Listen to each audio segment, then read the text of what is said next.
What's up? Brandon Lilly here.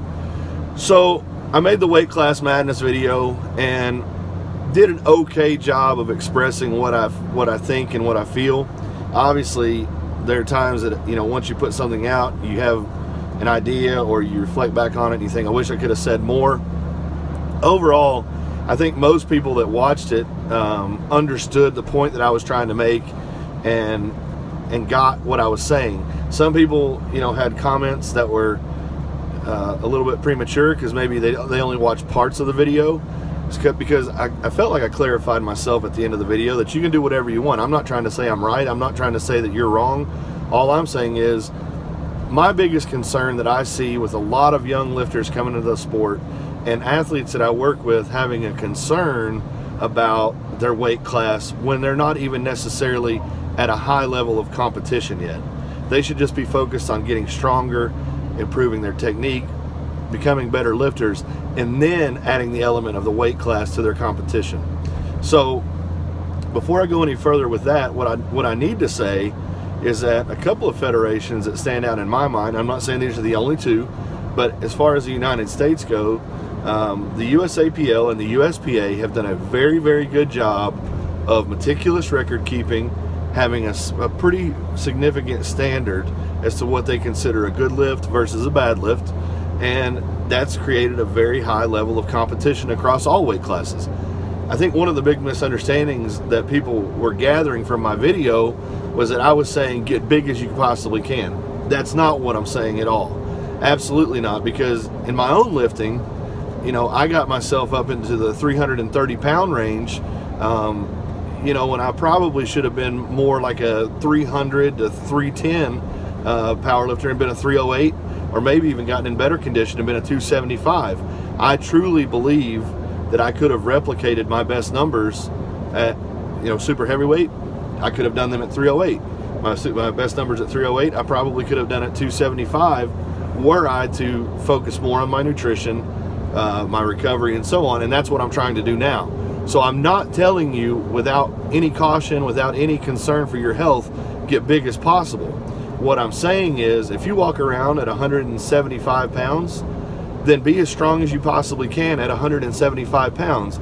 And then you have to ask yourself the question, can I maintain this level of strength that I have at 175 pounds walking around weight, training weight? Can I replicate that if I cut to 165? Or would I be better served to bump my weight up around the competition to 181 and possibly be even stronger? My answer is do the 181. Be as strong as you possibly can going into a competition and do everything you can to enhance your strength level. Now, if it comes down to a nationals or a world's meet, or you're setting a record of some significance, or you know there's a stacked class at the 165 level and you want to go down there and beat some really quality competition, then by all means, it makes absolute sense to do a weight cut for those reasons. My issue revolves around the idea of people not knowing who's going to be there, and they start out day one, I'm going to be at 165 at this competition. What if you go through your whole entire cycle and you're just blasting heavy weights and you're doing awesome and everything's going the right direction, and you weigh that 175, or even the next class up, you weigh 190. You know, you can go up to 198 or down to 181 or so on and so forth. What I'm saying, you should focus on being as strong as you possibly can at your walking around training weight. And then you have to decide based on the competition upcoming what your objective is. Is it to be the strongest person possible? I think that's your first option. The next option that you have is, am I going to win my class? Am I going to have a chance at winning the competition?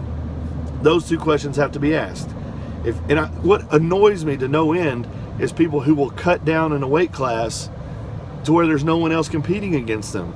And then they go on and talk about how they won or this, that, or the other. The USAPL and the USPA have done a really good job of attracting enough lifters across the board in all weight spectrums to keep things competitive. But did you really win if you cut down to avoid competing against someone? My answer to that is no. So if you're a lighter weight lifter, don't misinterpret what I'm saying as to get as big as possible. I don't think that's smart from a health standpoint. I don't think that's necessarily always beneficial from a powerlifting standpoint. I think at some point there's a trade-off and a point of diminishing returns. That point for me was when I was 340 pounds. I was not stronger, I was not healthier, I was not a better, more capable athlete. I was a detriment to myself in all of those ways. I found, looking back over my training logs, looking back at my performances on the platform, that I was my strongest at around 310 to 314 pounds everyday training weight. That makes a very, very sensible weight cut to 308. Now, when I was in Australia at Capo, I weighed in at 309.6 pounds. It was the day of the meet, obviously weigh-ins. I was sitting there, like, had breakfast waiting for me, and I had a decision to make. Do I waste a few more hours getting myself down 1.5 pounds to make 308, or do I just go upstairs, enjoy my breakfast, know that I'm strong, know that I'm healthy, know that I'm ready, and put it on the platform? And that's what I chose to do. I could have sat there and struggled and maybe, you know, not made weight, and I would have just wasted my time.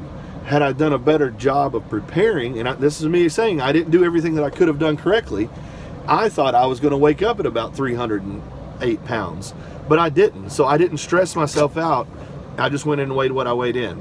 I know a lot of lifters who in that scenario would continue to stress themselves by worrying about the weight cut to 308 or whatever your weight cut would be. And that's fine. That's your situation. All I'm saying is get as strong as you possibly can, become as competitive as you possibly can, win as much as you can, enjoy yourself as much as you can, and then after all of that, as you've succeeded at all of that, then you can decide, okay, is it worth cutting myself down to be competitive, to win, to get a better Wilks, whatever? Is it worth the trade-off that might come in my strength loss? Or am I better served to gain a few pounds and fill out my weight class? That's all I'm saying. So I hope that clears some things up. This is a little bit longer video. I had a lot more to say after I thought about it. But whoever you are, if you're powerlifting, I say that's awesome. I say powerlifting is growing. I say more people coming into the sport with all kinds of different objectives. Some people want to set world records. Some people just want to compete against themselves. That's fine. But I challenge you to listen to what I'm saying about your weight class. It's a significant stress that can make a good day a bad day if you don't know what you're doing and you do it prematurely. So stay strong, stay humble, and keep lifting. Thanks for watching.